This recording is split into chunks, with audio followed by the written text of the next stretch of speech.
La vida no podría existir sin células, y conforme con la gran diversidad de la vida, podemos intuir que son diferentes las formas y funciones de las células que constituyen la vida. Algunas células viven apartadas, como si fueran seres independientes que se mueven libremente. Otras células pertenecen a comunidades moderadamente organizadas que se mueven de un lugar a otro. Pero también las hay inmóviles, que integran algún tejido de un organismo mayor. Sin importar cuál fuera su forma y su comportamiento, la célula es la unidad básica de la materia viva. La naturaleza ha incluido en cada célula todas las estructuras precisas y los procesos convenientes a su supervivencia y capacidad de afrontar los cambios que puede experimentar el mundo a su alrededor. Las divisiones celulares de la materia orgánica fueron identificadas y denominadas por el nombre de células por el científico inglés Robert Hooke en el año de 1663, hace más de 300 años. La describió como una estructura rígida y con parecido al de una caja, llena de algún lodo misterioso de vida. Aunque la palabra célula que Hooke ideara ha perdurado hasta nuestros días para renombrar a estas pequeñísimas entidades de vida, ahora sabemos que no siempre se pueden comparar y que en realidad se trata de algo enormemente mucho más variado y complejo de lo que antes se creía. Los microscopios han descubierto células con un diámetro de una 100 milésima de pulgada, una yema de un huevo de avestruz, que también es una célula, es 500,000 veces más grande. Las células pueden clasificarse como vegetales o animales, independientes o en conjunto, a diferencia de las células procariotas, que son células de estructura sencilla, como las bacterias y algas. Las células eucariotas de la mayoría de las plantas y animales tienen un núcleo y un conjunto de órganos minúsculos que les confieren plena vitalidad. Pero en realidad la gran labor fundamental sobre la moderna teoría celular no se llevó a cabo hasta la primera parte del siglo XX. Esto se refiere a esa famosa teoría que postula el reconocimiento de que todos los tejidos, tanto animales como vegetales, están conformadas por conjuntos de células. Fue en 1838 cuando el botánico alemán Matthias Schleiden anunció que la célula era la unidad estructural de toda materia vegetal.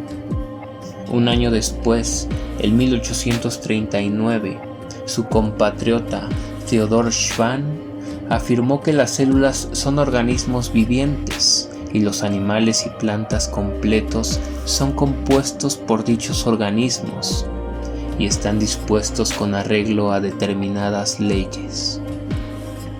Todas las investigaciones posteriores sobre el papel de la célula partieron de esta base, establecida experimentalmente por Schleiden y Schwann. Los microscopios modernos han revelado una asombrosa variedad de estructuras y también de las capacidades celulares. Al observar a través del lente, tienen formas de varillas, espirales, cajas de zapatos, esferas, margaritas con sus tallos, copos de nieve, frijoles o gotas gelatinosas.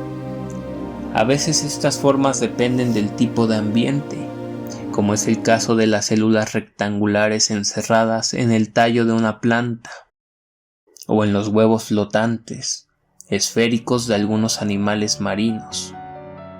Sin embargo, la forma de otras células tiene que ver a menudo con su función específica. Por ejemplo, los glóbulos rojos humanos tienen forma de plato bastante llano para facilitar el transporte por todo el cuerpo del oxígeno y del dióxido de carbono, mientras las células nerviosas tienen largas y delgadas extensiones para facilitar la transmisión de mensajes hacia el cerebro.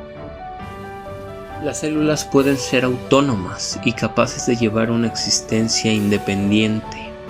Ejemplos de ello es la amiba y el paramecio. Pero otras células pueden ser especialistas, con una función específica a realizar dentro de un organismo viviente. Estas células dependen, para poder sobrevivir, de su integración en la vida en comunidad con otras células. Estos tipos de células son los que se agrupan para formar diferentes seres, como las esponjas pegadas a las rocas, los insectos, las aves, los leones o los hombres, es decir, la totalidad del mundo viviente que nos rodea. Así pues, existe una enorme diversidad de células, aunque a pesar de esa diversidad, todas las células están constituidas de acuerdo con un diseño fundamental que les proporciona características comunes, aparentemente necesarias para la vida. Toda célula está rodeada por una membrana que hace de ella un aposento, y de hecho, esto es lo que célula significa en latín, un aposento. En el interior de la membrana hay material espeso denominado citoplasma, en el que se llevan a cabo las diversas actividades celulares. Colocado en el centro de la mayoría de las células se encuentra el núcleo, un órgano de control que contiene el material hereditario y que garantiza la supervivencia de su descendencia.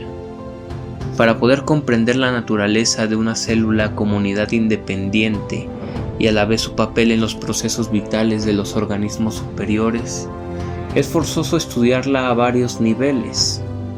Hay que examinarla como un organismo completo, como una organización de diferentes partes estructurales y finalmente, en términos de las unidades moleculares que constituyen los bloques de construcción de este edificio celular y de sus partes.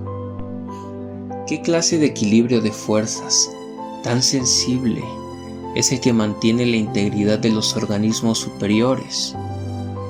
Habrá que tener en cuenta que ante todo se trata de sistemas compuestos por estas células tan activas y tenaces.